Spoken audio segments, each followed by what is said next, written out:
Out about Ken Russell, I felt sick in my stomach because racing lost one of its greatest riders yesterday in that fall at Rose Hill, and I know both Keith and Max have had a lot to do with Ken over the years, and it's a shocking day for the sport and a terrible day for his family, man. Yes, no doubt about that. It does emphasise, Bruce, the courage of jockeys. We take them for granted, I feel. We grandstand riders, we criticise their judgment, but nobody can criticise their guts. It just shows you that when they get on a saddle, ride in a horse race, they're flirting with death. It's a tragedy, as you pointed out, that it should happen to Ken Russell, because not only was he a fine horseman in every sense of the word, but far more importantly, he was a terrific little bloke. That's true, Bruce. He was 5 times Premier Jockey in Queensland. He was called the King of the Gold Coast. He was definitely in the top echelon of riders, and I think really that he stood alone as a nice guy. Racing's going to mourn his loss. He had a shocking fall a couple of years ago where he lost a kidney, didn't he? And it showed that courage to come back. At Orange, yes. Yeah, and recover. So, well, our sympathy goes to his family, to his wife and children. Caulfield Stakes. It was billed as one of the great races, a world-class field.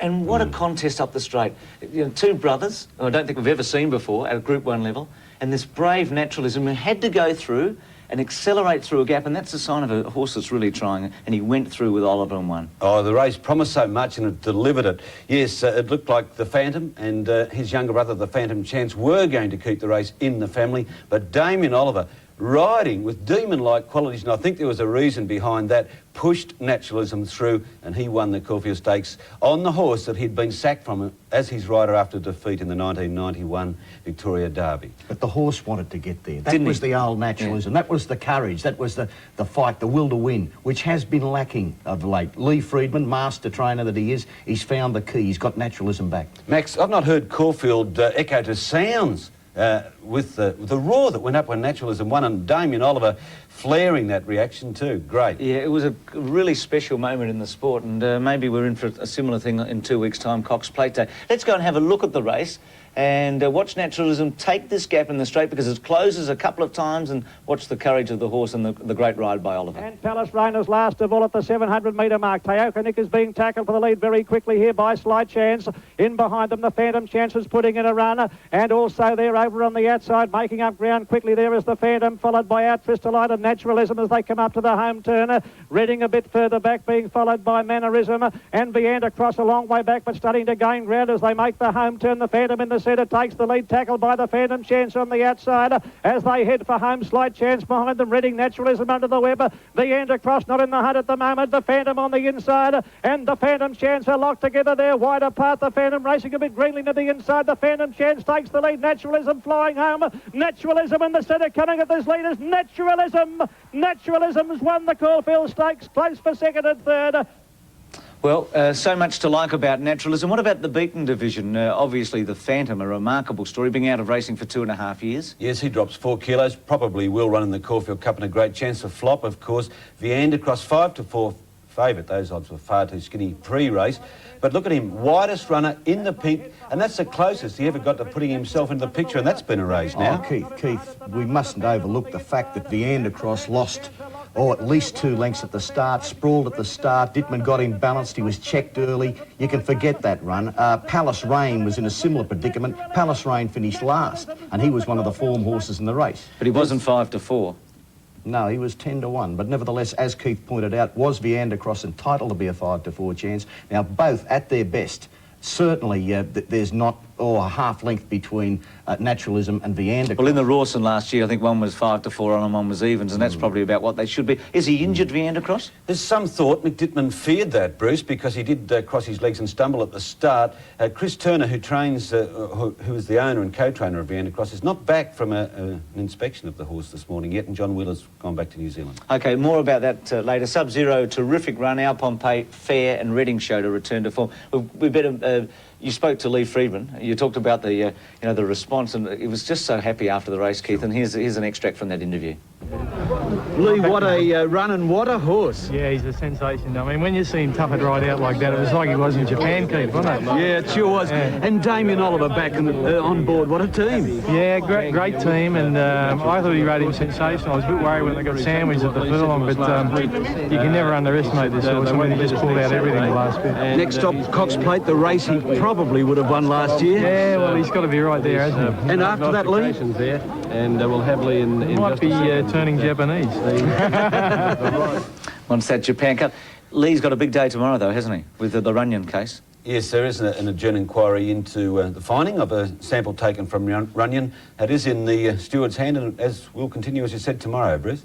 Well, we better get on to the Caulfield Guineas because Mahogany Max is with us. Max Pritter loves this horse, doesn't he? Had a good run yesterday, Mac. Oh, exactly. Had a good run yesterday. Yeah, he had a good run. I don't know whether the standard of 3-year-old is really in the top bracket this season, but I do think as far as the Colts and Geldings are concerned, Mahogany's the best. I don't know whether he's up to Cox Plate standard, in as much as he just might be a shade immature. That's the opinion of Greg Hall, and certainly I'm not going to argue with it, but I do think if cuddled for the Victoria Derby, I think Mahogany would be the horse to beat. Had a great run, didn't he? Everything worked out for Greg Hall perfectly. Port Watch was a very good run at the stablemate, forced to lead for a while.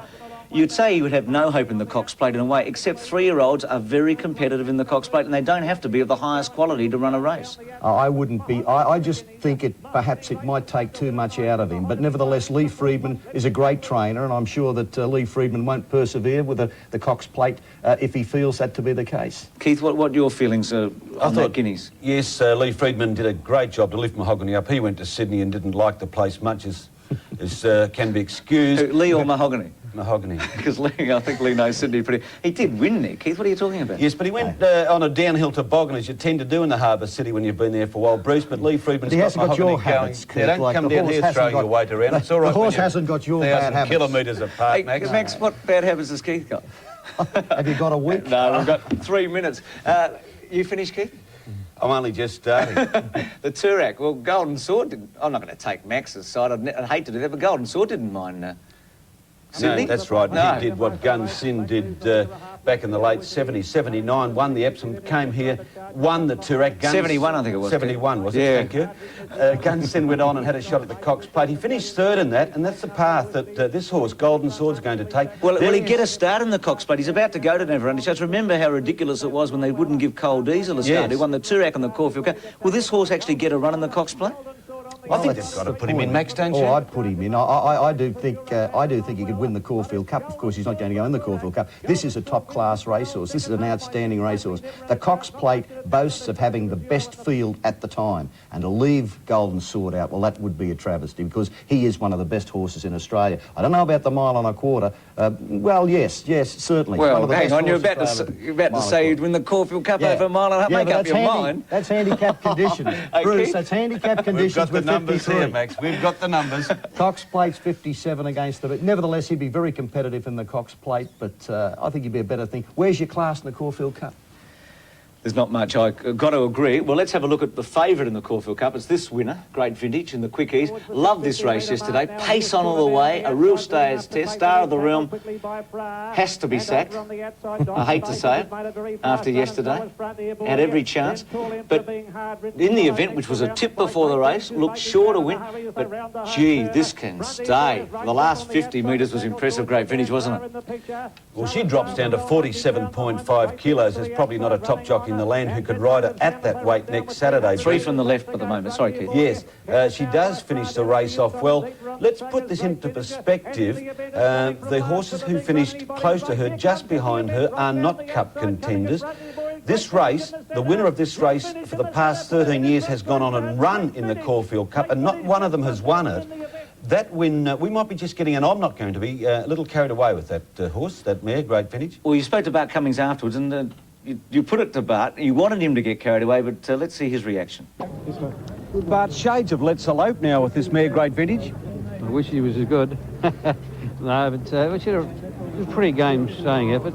First time had her over the distance, and she acquitted herself very well, and I thought it was a pretty good trial for the Cup. Well, she's raced her way into the Cup, but you do need a dry track like you had today.